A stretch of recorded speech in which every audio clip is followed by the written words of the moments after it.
فلا هادي له. أشهد أن لا إله إلا الله وحده لا شريك له، وأشهد أن محمدا عبده ورسوله صلى الله عليه وعلى آله وأصحابه ومن والاه. أعوذ بالله من الشيطان الرجيم. يا أيها الذين آمنوا اتقوا الله حق تقاته ولا تموتن إلا وأنتم مسلمون.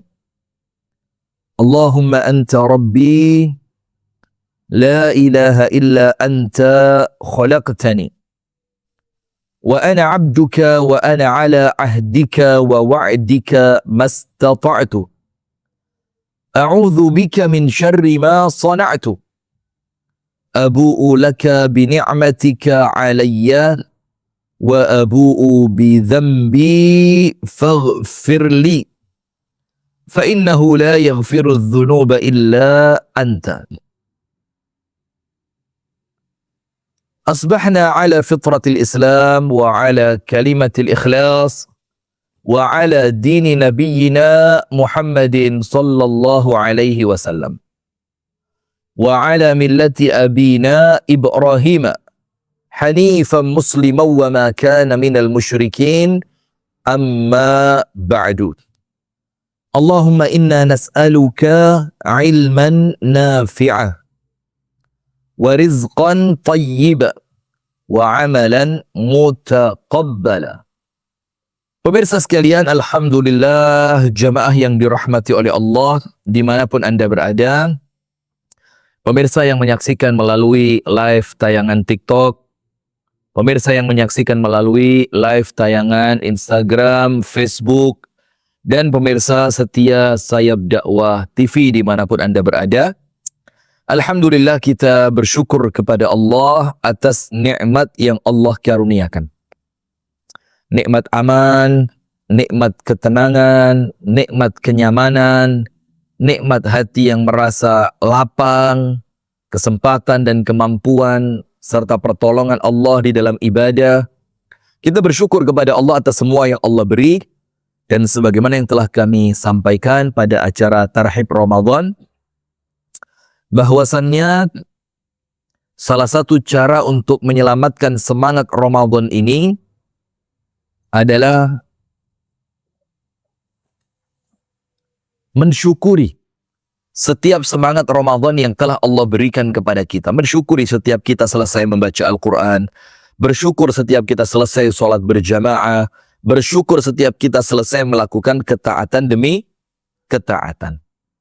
Salawat beriring salam semoga tercurahkan kepada uswah kita, suri tauladan kita, dan kekasih kita bersama Nabi besar, Nabi agung, An-Nabi Muhammad sallallahu alaihi wasallam, beserta seluruh keluarganya, beserta seluruh istrinya, beserta seluruh sahabatnya, dan seluruh di antara umat dan pengikutnya yang setia menjalankan sunnah, menjalankan tuntunan, dan menjalankan ajarannya ila yaumil qiyamah. Teman-teman sekalian yang dirahmati oleh Allah, alhamdulillah, di pagi hari ini kita masuk pada bab yang ke-13, sub pembahasan yang ke-13, masih pada judul besar Love and Tears, yaitu cinta dan air mata. Nah, di pagi hari ini kita akan berbicara tentang sumber ketenangan. Jadi kalau sumbernya sudah Anda dapatkan, maka ketenangan itu tidak akan pernah kering untuk Anda rasakan. Karena Anda memiliki sumbernya. Anda memiliki pangkal munculnya ketenangan itu.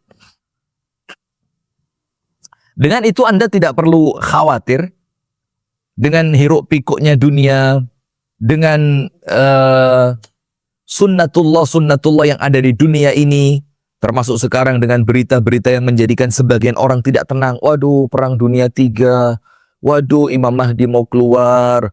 Waduh, nanti kalau Selat Hormuz ditutup, harga minyak akan melonjak tinggi sehingga akan menjadi krisis ekonomi. Nah, dalam keadaan sebagian orang memiliki pemikiran-pemikiran yang panik seperti itu, kita akan mencoba membahas mengenai sumber ketenangan hakiki, yaitu hidup tenang bersama Allah. Hidup tenang bersama Allah Subhanahu wa Ta'ala. Pemirsa TikTok bisa difahami, hidup tenang bersama Allah. Belum tentu bersama suami, belum tentu juga bersama istri, belum tentu juga hidup tenang itu dengan harta yang berlimpah, belum tentu juga ketenangan itu dengan fasilitas yang mewah. Tapi inti dari ketenangan adalah ketika Anda hidup bersama Allah Subhanahu wa Ta'ala. Maka ada satu kalimat yang ini, kalimat yang sudah akrab di telinga kita. Karena kalimat ini merupakan kalimat yang mutadawil baina ulama ila ulama. Ini kalimat yang berputar dari ulama yang satu kepada ulama yang lainnya, sampai kemudian menjadikan kita ini nampaknya tidak asing dengan kalimat itu. Nah, apa kalimat itu? Kun ma'allah wala tubali. Kun ma'allah wala tubali. Hiduplah atau bersama Allah lah dan jangan pedulikan yang lain. Itu kalimat yang maknanya dalam luar biasa. Kun ma'allah, senantiasalah bersama Allah. Wala tubali. Dan jangan peduli apapun yang ada di sekitarmu, dalam artian jangan pedulikan perkara-perkara buruk yang ada di sekitarmu selama engkau senantiasa bersama Allah Subhanahu wa Ta'ala. Dalam ucapan ulama yang lain, ada kalimat yang luar biasa. Aish ma'allah wamdi. Aish ma'allah wamdi. Hiduplah bersama Allah dan jalanlah. Sudah. Hidup bareng Allah, kemudian jalan. Jangan menoleh ke kanan, menoleh ke kiri, menoleh ke belakang. Pokok hidupnya dengan Allah, jalan. Aish ma'allah wamdi. Aish ma'allah wa alif mim dot. Dotnya di kasrah. Aish ma'allah wamdi. Hiduplah bersama Allah, kemudian berjalanlah. Nah, kita awali dengan satu ayat Al-Quran secara utuh. Bukan satu ayat, satu surat. Satu surat Al-Quran secara utuh. Anda buka bersama-sama di rumah pada surah Al-Insyirah. Pada surat apa? Al-Insyirah. Yaitu surat Alam Nashrah. Dalam surat Alam Nashrah ini, pemirsa yang dirahmati oleh Allah, ada 10 prinsip-prinsip kebahagiaan. Dan intinya dari 10 itu, sumbernya yang paling top, yang paling penting. Dari 10 itu adalah 2 pondasi yang pertama. Sekarang kita baca ayatnya. A'udzu billahi minasy syaithanir rajim.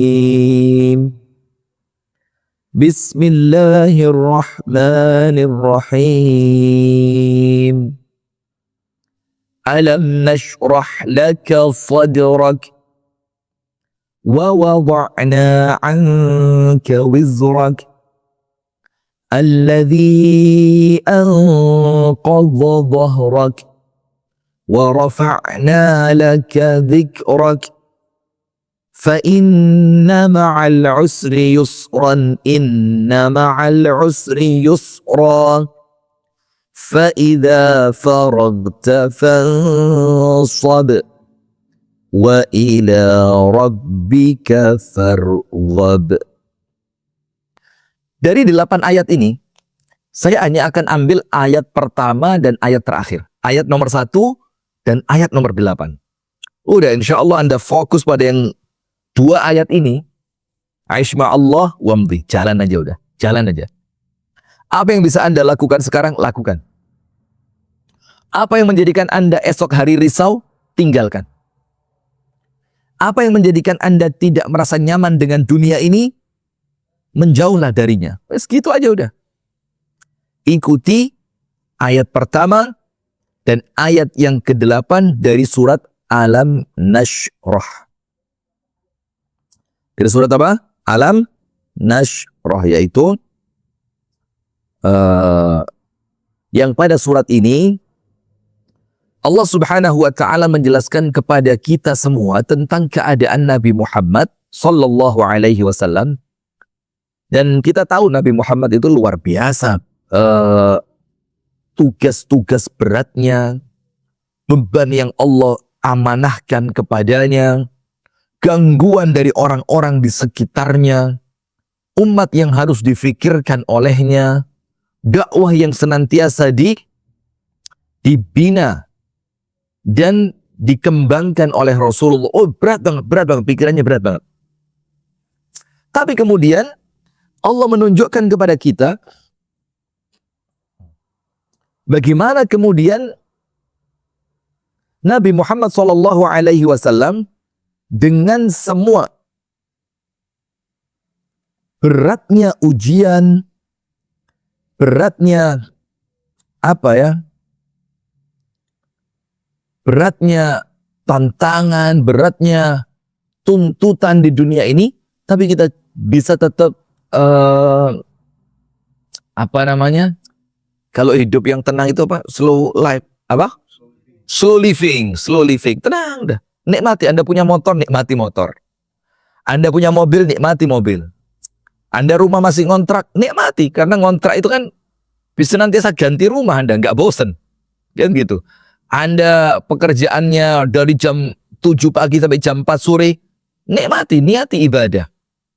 Anda punya anak-anak yang luar biasa, Masya Allah cerianya, dalam artian betik itu. Dalam artian, waduh, top ini, hiperaktif. Nikmati. Karena nuansa itu akan Anda rindukan sekitar beberapa tahun ke depan.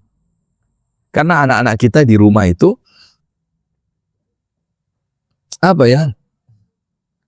anak-anak kita di rumah itu hanya akan intens bersama kita antara usia 0 sampai usia kalau saya pribadi ya sampai usia 13-14 tahun. Jadi cuma 12 tahun itulah waktu intensnya Anda bersama anak-anak. Nanti anak Anda masuk pesantren, SMP, SMA, kuliah.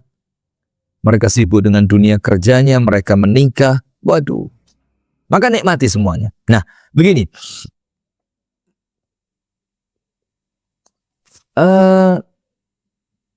Apa yang menjadikan Nabi Muhammad SAW itu ketika makan roti tidak ada lauknya. Kemudian ketika Nabi SAW bertanya kepada istrinya, ini lauknya apa? Istrinya mengeluarkan cuka. Maka Rasulullah langsung tenang banget. Ni'mal idam al-khal. Sebaik-baiknya lauk untuk roti ini adalah cuka. Bukan karena cuka itu enak, tapi karena yang ada ya cuka itu. Ini loh intinya di situ. Bukan karena cuka itu enak ya berarti roti pakai cuka itu enak banget. Nggak enak. Tapi Rasul mengajarkan kepada kita yang ada itu yo itu yang dinikmati. Maka saya ingat banget Asy-Syaikh A'id Al-Qarni. Itu mengatakan begini. Singkong yang engkau makan hari ini jauh lebih baik dibanding roti yang kemarin. Atau jauh lebih baik dibanding kue lezat yang masih akan datang esok hari. Karena yang kita butuhkan yang saat ini. Nah itulah bagaimana Rasulullah mengajarkan itu kepada kita.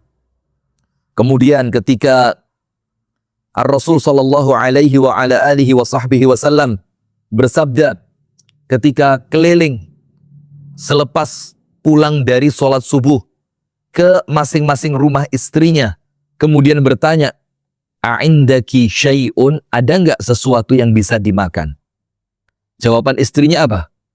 Laisa indana ayya syai'. Kita tidak memiliki apapun yang bisa dimakan. Setelah keliling ke beberapa rumah istrinya, ternyata apa? Semuanya sama. Maka Rasulullah dengan tenangnya mengucapkan apa? Idzan fa inni shaim. Ya sudah. Kalau memang tidak ada yang bisa dimakan, kalau begitu saya niatkan hari ini saya akan puasa. Coba, hidup setenang apa itu? Padahal kalau ngomong uang kita sekarang lebih banyak dibanding Rasulullah. Kalau berbicara rumah kita jauh lebih nyaman, lebih proper dibanding rumahnya Rasulullah. Kalau berbicara tentang kendaraan kita jauh lebih nyaman dibanding kendaraannya Rasulullah. Kalau berbicara makanan kita jauh lebih bervariasi dibandingkan makanannya Rasulullah. Kalau beban kita terlalu kecil dibandingkan dengan Rasulullah Sallallahu Alaihi Wasallam. Tapi tidak ada manusia yang lebih tenang dibandingkan Rasulullah Sallallahu Alaihi Wasallam. Coba Anda mau bandingkan dengan siapa coba? Anda mau bandingkan dengan siapa? Gak akan bisa Anda bandingkan hidup Rasul dengan siapapun di alam dunia ini. Karena Rasulullah Sallallahu Alaihi Wasallam adalah yang terbaik. Nah, sekarang kita buka ayat yang pertama dari surah Al-Insyirah. Di ayat yang pertama, A'udzubillahi minasyaitonirrajim, Bismillahirrahmanirrahim. Alam nashrah laka sadrak. Bukankah telah aku lapangkan untukmu dadamu? Bukankah telah aku lapangkan untukmu dadamu? Bukankah aku telah lapangkan untukmu dadamu? Jadi begini, Anda bisa fahami, lihat di sini. Yang pertama kalimat alam nashrah. Bukankah telah kami lapangkan? Kami di situ siapa? Ar-Rasul Sallallahu Alaihi Wasallam dibahagiakan oleh siapa di situ? Dilapangkan dadanya oleh siapa di situ? Allah. Maka perkara yang pertama yang merupakan aslul usul, perkara yang paling inti, perkara yang paling inti, perkara yang paling fundamental, ini adalah pondasi utama untuk seseorang itu mendapatkan kelapangan hati yang menjadikannya tenang. Itu seharusnya dia faham bahwa Allah lah satu-satunya yang mampu memberikan ketenangan itu. Maka Allah sebutkan di sini alam nashrah. Bukankah telah kami lapangkan? Kami di situ yang melapangkan adalah Allah Ta'ala. Maka dalam surah An-Najm ada ayat yang menyebutkan wa annahu huwa adhaka wa abka, dan dialah Allah, dia satu-satunya adhaka, yang menjadikan seseorang mampu tertawa, wa abka, dan menjadikan yang lainnya menangis. Itu Allah. Sampai ayat ini ditafsirkan oleh para ulama. Apa penafsirannya? Anna sa'adata makhlukun min makhluqatillahi ta'ala. Bahwasannya kebahagiaan, ketenangan itu makhluk ciptaan Allah. Anda jangan pernah menganggap bahagia itu ciptaan Anda. Anda keliru besar. Anda salah besar. Dan saya pun salah besar. Ketika saya menganggap kebahagiaan itu saya yang menciptakan. Loh, kalau bahagia itu bisa diciptakan oleh manusia, maka mereka akan produksi bahagia lalu dijual di platform online itu.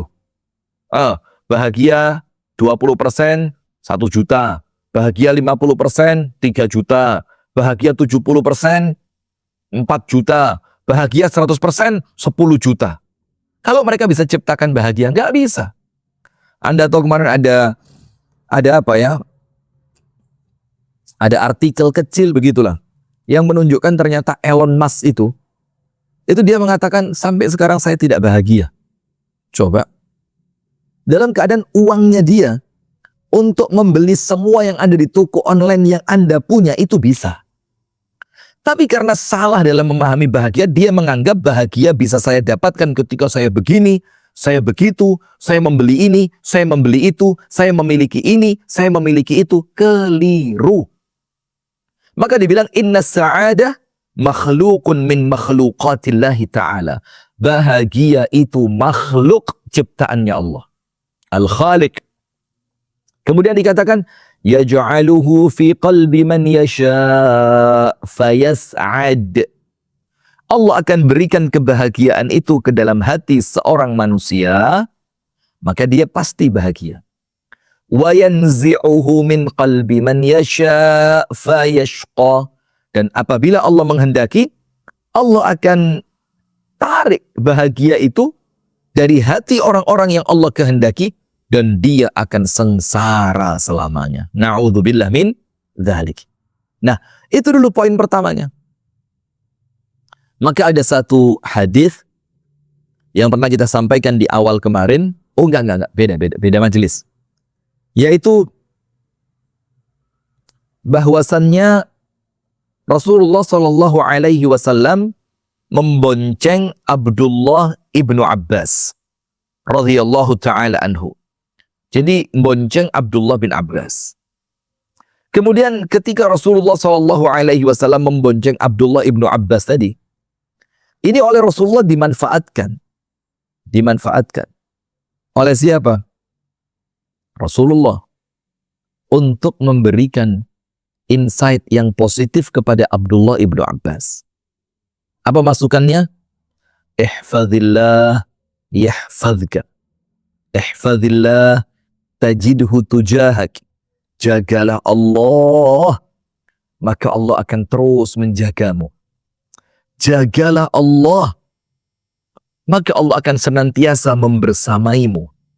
Luar biasa ini. Menjaga Allah dalam artian menjaga batasan dan aturan Allah. Bahagia kita. Maka Al-Imam Ahmad ibnu Hanbal mengatakan, ala wa inni lastu aras sa'adata jam'a malin. Lastu aras sa'adata jam'a malin. Walakin at-taqiyya huwa sa'idu. Kata Imam Ahmad, aku tidak melihat mengumpulkan uang itu bisa membahagiakan. Tidak. Akan tetapi orang bertakwalah, dialah yang paling pantas untuk berbahagia. Coba dilihat. Jadi orang bertakwa itulah yang paling pantas untuk bahagia. Karena takwa itu menyelesaikan masalah, karena takwa itu narik rezeki, karena takwa itu memudahkan urusan. Kan begitu yang kita tahu dalam surah At-Talaq. Nah, maka dengan itu kita harus memahami tidak ada kebahagiaan kecuali dari apa yang Allah berikan. Yang kedua, alam nashrah laka sadrak. Alam nashrah laka sadrak. Apa yang Allah lapangkan ketika Allah Ta'ala akan membahagiakan Anda? Coba, apa yang akan Allah lapangkan? Ternyata yang Allah lapangkan bukan rumahnya. Yang Allah lapangkan bukan hartanya. Yang Allah lapangkan bukan jabatannya. Yang Allah lapangkan bukan karirnya. Yang Allah lapangkan bukan kesuksesan bisnisnya. Ketika Allah akan membahagiakan manusia, bukan semua itu yang Allah lapangkan. Secara umum, bukan perkara duniawi yang Allah lapangkan ketika Allah akan membahagiakan seorang manusia. Tapi ternyata apa yang Allah lapangkan? Alam nashrah laka sadrak. Hatimu. Hati. Maka dengan itu kita menjadi tahu. Apa yang kita tahu? Ternyata untuk seseorang yang menginginkan kebahagiaan, Anda jangan terlalu memperhatikan perkara apapun selain hati. Rumah, kendaraan, pekerjaan, saldo di rekening, apalagi usaha Anda, dagangan Anda. Bukan berarti tidak memikirkan itu gak dipikir blas. Ya bukan, itu konyol. Tidak memikirkan itu artinya tidak merisaukan. Kalau dipikir bagaimana caranya biar sukses, ya wajib itu. Dipikir bagaimana caranya rumah bisa baik dengan budget yang tidak terlalu besar, itu penting dipikir. Dipikir bagaimana kendaraan motorku yang butut satu-satunya ini tidak semakin merepotkanku. Maka dipikir itu harus. Tapi yang dilarang itu adalah merisaukannya. Risau. Nah, maka dengan itu menunjukkan kepada kita, ternyata ketika Allah akan membahagiakan seorang hamba, yang Allah lapangkan itu adalah hatinya. Sekarang lihat, begini. Orang kalau hatinya baik, semuanya baik, begitu kan? Kalau hatinya baik, semua baik. Anda tahu itu. Ala fa inna fil jasadi mudghah in saluhat saluha sairu amalih wa in fasadat fasada sairu amalih ala wahiyal qalb. Di dalam diri seorang manusia ada segumpal darah yang menempel. Kalau segumpal darah itu baik, semuanya baik. Kalau segumpal darah itu buruk, semuanya buruk. Apa segumpal darah itu? Hati. Dan orang kalau hatinya sudah nyaman, dimanapun dia pergi tetap akan nyaman. Tak kasih contoh, dengerin baik-baik. Ini contohnya ini mungkin banyak di antara teman-teman belum pernah mendengarkannya. Yang menunjukkan di sini bahwa hati itulah yang menjadikan manusia tenang. Jadi kalau Anda ingin tenang, udah perkara duniawi itu sekedar dijalankan, difikir agar berjalan dengan baik, tanpa harus masuk ke dalam hati. Contohnya begini. Ini contohnya penting sekali ini. Apa definisi memikirkan dan merisaukan? Kalau memikirkan itu ngatur. Di-manage itu memikirkan. Agar baik, tertib, sukses. Merisaukan itu muncul kekhawatiran. Nah, khawatir itu yang jangan. Nah, sudah. Contohnya begini. Ini Anda akan mengatakan, oh iya ya. Dan saya punya 2 contoh di sini. Saya punya 2 contoh. Yang pertama, tapi sebelum contoh ini saya ceritakan, saya mau menyampaikan dulu kepada jamaah sekalian. Yaitu kami bersama teman-teman di Yayasan Sayap Dakwah Organizer, dan silakan update terus perkembangannya, laporan-laporan programnya di medsos-medsos kami. Insya Allah akan ada terus perkembangannya, bagaimana tentang buka puasa Aceh, bagaimana tentang insentif untuk guru ngaji, bagaimana bingkisan dan sembako untuk mu'alaf dan du'afa. Itu terus kita laporkan melalui media-media sosial yang kita miliki. Nah, maka Yayasan Sayap Dakwah Organizer ini memiliki 9 program unggulan Ramadan. Dan Anda bisa mengikuti ke-9 program itu, semuanya Anda mendapatkan saham kebaikan di sana, hanya dengan berkontribusi mulai Rp10.000. Mulai Rp10.000. Dari Rp10.000 itu, Anda bisa dapatkan nomor 1, pembagian ribuan porsi buka puasa. Nomor 2, kita akan berbagi sembako, bingkisan, paket lebaran kepada para mu'alaf, guru ngaji. Kemudian saudara-saudara kita yang kurang beruntung, fuqara wal masakin. Yang ketiga, kita berikan insentif tambahan THR kepada guru-guru ngaji di TPQ pelosok yang mereka ngajar tanpa dibayar. Kemudian kita akan membelikan pakaian baru kepada anak-anak yatim yang masih kecil, yang kurang mampu. Kita suruh mereka masuk ke toko, kita suruh mereka pilih sendiri. Kita akan adakan i'tikaf 10 hari Ramadan. Kita akan mengadakan pembagian kitab gratis dan khataman kitab. Kita akan tayangkan tayangan-tayangan video-video dakwah yang insya Allah mengedukasi. Dan kita punya program 1000 porsi berbuka puasa setiap hari yang kita bagikan di daerah Aceh Tamiang. Dan kita juga sedang proses pembangunan apa? Pondok pesantren untuk takwinil ulama. Pembentukan ulama. Nah, dengan Anda bersedekah, berkontribusi mulai dari angka Rp10.000 dan seterusnya 10.000, 50.000, atau 20.000. Bahkan kemarin Ada yang konfirmasi ke admin. Sedekahnya cuma berapa kemarin? 1 rupiah. Dan kita tidak merasa terhina dengan itu. Dan kita tidak merasa, oh dikerjain. Enggak. Biasa saja. Karena boleh jadi memang itulah kemampuan yang saat ini Allah berikan kepadanya. Nah, maka kami mengajak kepada teman-teman sekalian untuk turut andil agar kita sama-sama mendapatkan saham kebaikan ini.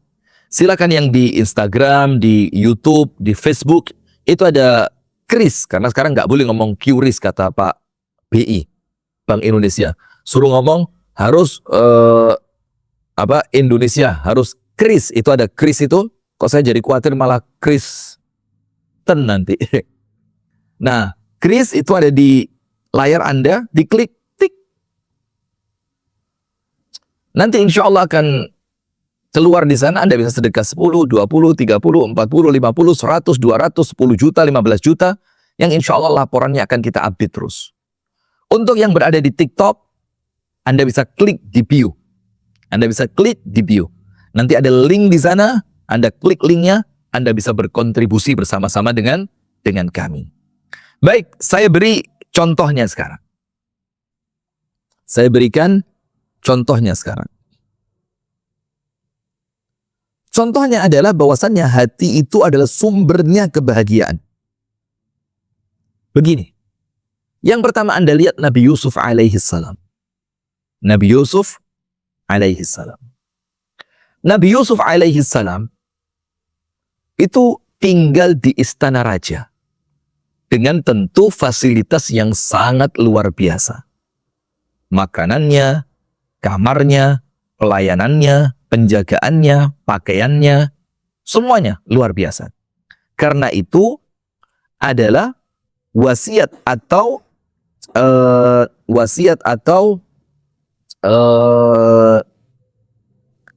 amanah yang diberikan oleh Raja Mesir kepada istrinya. Dibilang, akrimi mathwahu, muliakan anak ini. Nah sudah, dalam keadaan seperti itu, sampai singkat cerita Nabiullah Yusuf alaihi salam digoda oleh istri raja. Maka Nabi Yusuf mengatakan, Rabbi, as-sijnu ahabbu ilayya mimma yad'unani ilaihi. Ya Allah, penjara ya Allah, lebih aku cintai, lebih aku sukai ya Allah penjara itu, dibandingkan mengikuti keinginan perempuan ini. Jadi hatinya Nabi Yusuf tidak terikat dengan duniawi-duniawi tadi. Fasilitas, makanan, pakaian yang indah, keamanan, kenyamanan. Maka Nabi Yusuf ketika ada pilihan antara bermaksiat kepada Allah dan pada akhirnya dia ketika menolak harus masuk ke penjara, apa pilihannya Nabi Yusuf? Rabbis sijnu ahabbu ilayya mimma yad'unani ilaihi. Ya Allah, penjara lebih aku cintai dibanding mengikuti keinginan perempuan ini.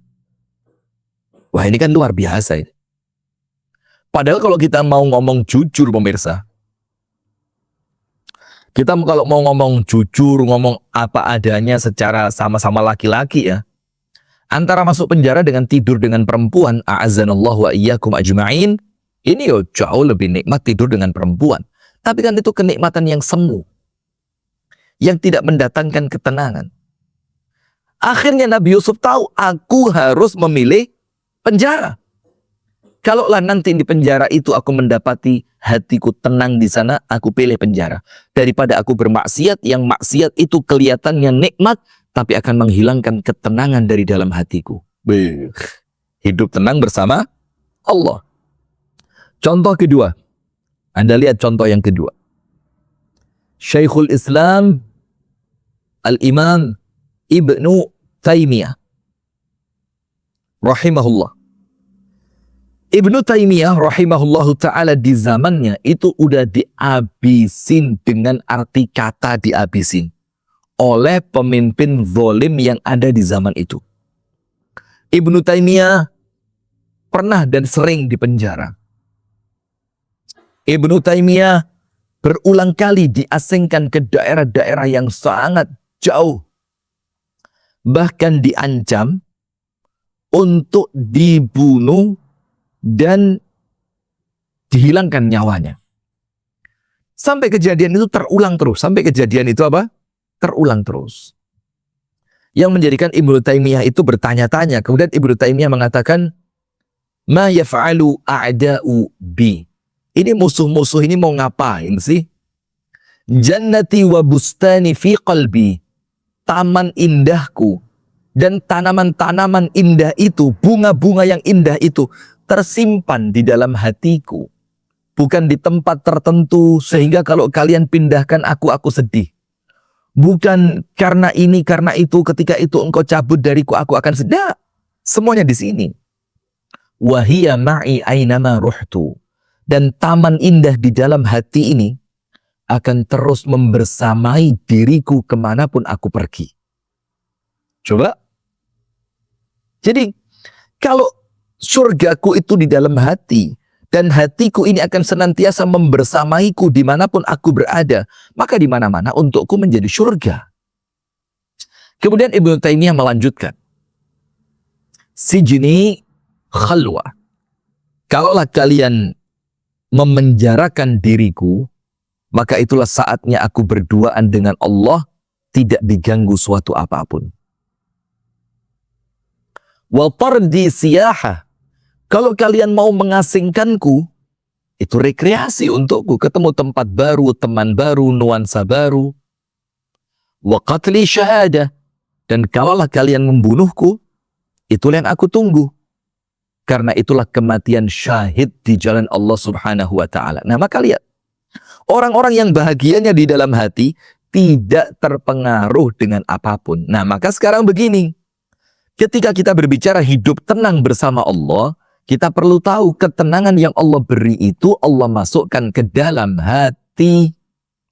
Maka bersihkan hati Anda dari dosa, bersihkan hati Anda dari kemaksiatan, bersihkan hati Anda dari penyakit-penyakit hati, iri, dengki, pamer, ujub, sombong, riya, hasud. Bersihkan dari semua itu, maka Anda akan merasakan ketenangan. Kemudian akhir ayat. Tadi kan ayat pertama dari surah Al-Insyirah. Al-Insyirah. Maka sekarang kita masuk pada ayat yang terakhir. Wa ila rabbika farghab. Dan berharaplah hanya kepada Allah. Semakna walaupun tidak sama. Wa ila rabbika farghab. Farghab itu artinya apa? Berharap, menginginkan sesuatu, ngarep, mendambakan sesuatu. Janganlah berharap, mendambakan, menginginkan, meminta kecuali kepada Allah Subhanahu wa Ta'ala. Semakna dengan apa? Dengan surah Al-Ikhlas. A'udzu billahi minasyaitonir rajim. Bismillahirrahmanirrahim. Qul huwallahu ahad. Allahus samad. Lam yalid wa lam yulad wa lam yakul lahu kufuwan ahad. Anda buka pada ayat kedua. Allahus samad. Allah lah tempat kita untuk bergantung. Wa man yatawakkal 'ala Allahi fahuwa hasbuh. Dan barang siapa yang bersandar hanya kepada Allah, maka Allah akan memberikan kepadanya kecukupan. Anda perhatikan itu. Jadi Anda akan tetap tenang bersama Allah ketika tidak ada yang Anda harapkan, tidak ada yang Anda inginkan, tidak ada yang Anda kejar, kecuali Allah Subhanahu wa Ta'ala. Dan ini juga pengaplikasian dari kalimat Qul inna salati wa nusuki wa mahyaya wa mamati lillahi rabbil alamin. Faham gak? Faham gak? Faham gak ini? TikTok, bagaimana TikTok? Faham gak TikTok? Faham ya? Jadi, Anda kalau berharap dunia mengecewakan, manusia mengecewakan, jabatan ada waktunya, ketenaran setiap orang ada masanya, setiap masa ada orangnya. Kan begitu? Faham ya? Faham ya? Tapi ketika Anda berharap hanya kepada Allah, semuanya aman. Semuanya aman. Bagaimana? Faham? Nah, maka tenang bersama Allah itu menunjukkan agar kita memiliki 3 hal yang paling utama. Nomor 1, meyakini bahwasannya kebahagiaan itu mutlak, ciptaan dan pemberian Allah kepada kita. Yang kedua, kita perlu faham bahagia itu letaknya di dalam hati, sehingga jangan pernah Anda kotori hati ini. Yang ketiga, jangan pernah berharap, meminta, memohon, mengejar kecuali Allah Subhanahu wa Ta'ala. Nah, sekarang kita pindah pada sesuatu yang lebih aplikatif. Nah, begini yang aplikatifnya sekarang. Anda buka. Anda buka di dalam Al-Quran pada surah Ar-Ra'du ayat yang ke-8. Pada surah Ar-Ra'du ayat yang ke-8. Apa Allah Subhanahu wa Ta'ala menyebutkan di sana? Ini lebih aplikatif sekarang. Apa yang harus kita lakukan untuk tenang bersama Allah? Anda cek Ar-Ra'd ayat yang ke-28. A'udzu billahi minasy syaithanir rajim. الذين آمنوا وتطمئن قلوبهم بذكر الله الذين آمنوا وتطمئن قلوبهم بذكر الله ألا بذكر الله تطمئن القلوب. Orang-orang yang beriman itu, hati mereka akan tenang ketika digunakan untuk mengingat dan berzikir kepada Allah. Kemudian oleh Allah Subhanahu wa Ta'ala ditegaskan kembali, dibenarkan itu dengan Allah Ta'ala berfirman, Ala bidzikrillahi tatma'innul qulub. Memang kata Allah, hanya dengan berzikir hati itu akan menjadi tenang. Ini Allah yang mengatakan, zikir bukan ngitung aset. Tidak ada. Bukan menghitung masa jabatan, kemudian menyiapkan untuk jabatan pada periode yang berikutnya. Panik Anda, panik. Ada orang mulai naik dikit ratingnya, sikat. Panik Anda. Bukan kemudian mencari kelanggengan keterkenalan Anda. Tidak. Tapi yang Allah sebutkan di dalam Al-Quran, dan Allah adalah zat yang tidak mungkin salah. Apa Allah firmankan? Ala bidzikrillahi tatma'innul qulub. Memang dengan berzikir itulah hati kalian akan menjadi tenang. Kemudian lihat.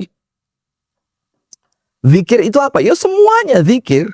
Subhanallah walhamdulillah wa la ilaha illallah Allahu akbar. Wa la hawla wa la quwwata illa billahil aliyyil azim. Coba Anda fahami. Atau zikir dengan bersolawat. Allahumma salli wa sallim wa barik wa an'im ala nabiyyina Muhammadin wa ala ali nabiyyina Muhammad. Atau kalimat sallallahu ala Muhammad. Atau kalimat Allahumma salli ala Muhammad. Atau dengan beristighfar. Astaghfirullah, astaghfirullah, astaghfirullah, astaghfirullah. Atau dengan kalimat-kalimat zikir yang lain. Dan sebaik-baiknya zikir, menurut Al-Imam An-Nawawi di dalam kitabnya At-Tibyan, ajma'atil ummatu ala anna afdhala dzikri tilawatul Quran. Ini ulama umat ini sudah sepakat. Sebaik-baiknya zikir adalah tilawah Al-Quran, membaca Al-Quran, tenang. Nah, tapi jangan berharap baru dibaca langsung tenang loh. Obat saja perlu waktu kok. Obat penenang saja perlu waktu. Terus mana mungkin Anda Al-Quran baru dibaca sekali, sementara dosa Anda sudah berkarat, tiba-tiba minta Quran itu menenangkan. Nah, perlu proses. Perlu proses. Maka dalam surah Yunus ayat yang ke-57, dalam surah Yunus ayat yang ke-57, Allah berfirman, Ya ayyuhan nasu qad ja'atkum maw'idhatum min rabbikum wa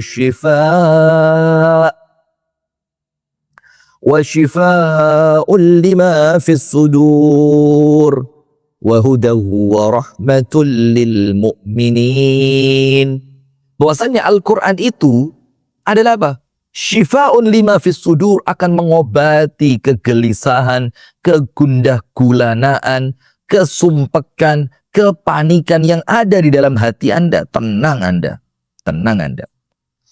Kemudian, secara inti, disebutkan oleh para ulama, man arada as-sa'adata al-abadiyata, barang siapa yang menginginkan as-sa'adah, kebahagiaan yang abadi. Seburuk apapun keadaan dunia ini, Anda tetap bahagia, abadi. Apa kata para ulama? Imam Ahmad, Ibnul Qayyim, Ibnu Taimiyah, man arada as-sa'adata al-abadiyata falyalzam atabatal ubudiyah. Maka hendaknya dia senantiasa berada di dalam ibadahnya kepada Allah. Itulah yang dinamakan as-sa'adah al-abadiyah. Nah, sekarang Anda buka pemirsa. Anda buka di mana Allah Subhanahu wa taala berfirman. Ini sudah mulai bagian-bagian akhir begini. Anda buka dalam Al-Qur'an. Saya cek ayatnya.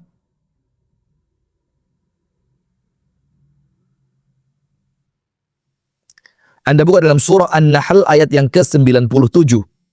An-Nahl ayat yang ke-97. Ini jelas, jelas. Man amila salihan min dzakarin aw untha wa huwa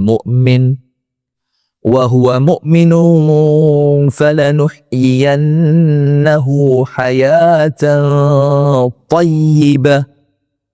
Barang siapa melakukan amal soleh itu apa? Yo, ibadah itu. Man amila salihan, melakukan amal soleh. Min zakarin au unsa, dari laki-laki ataupun perempuan. Wahuwa mu'min, dalam keadaan dia beriman. Setelah melakukan amal soleh tadi, apa yang Allah berikan? Falanuhyiyannahu hayatan thayyibah. Maka pasti kami akan berikan kepadanya kehidupan yang penuh dengan ketenangan. Jadi ibadah, zikir, ngaji. Kalau mau semakin sempurna, tahajud dan puasa. Semakin sempurna itu. Nah, sekarang lihat sebaliknya pemirsa. Anda buka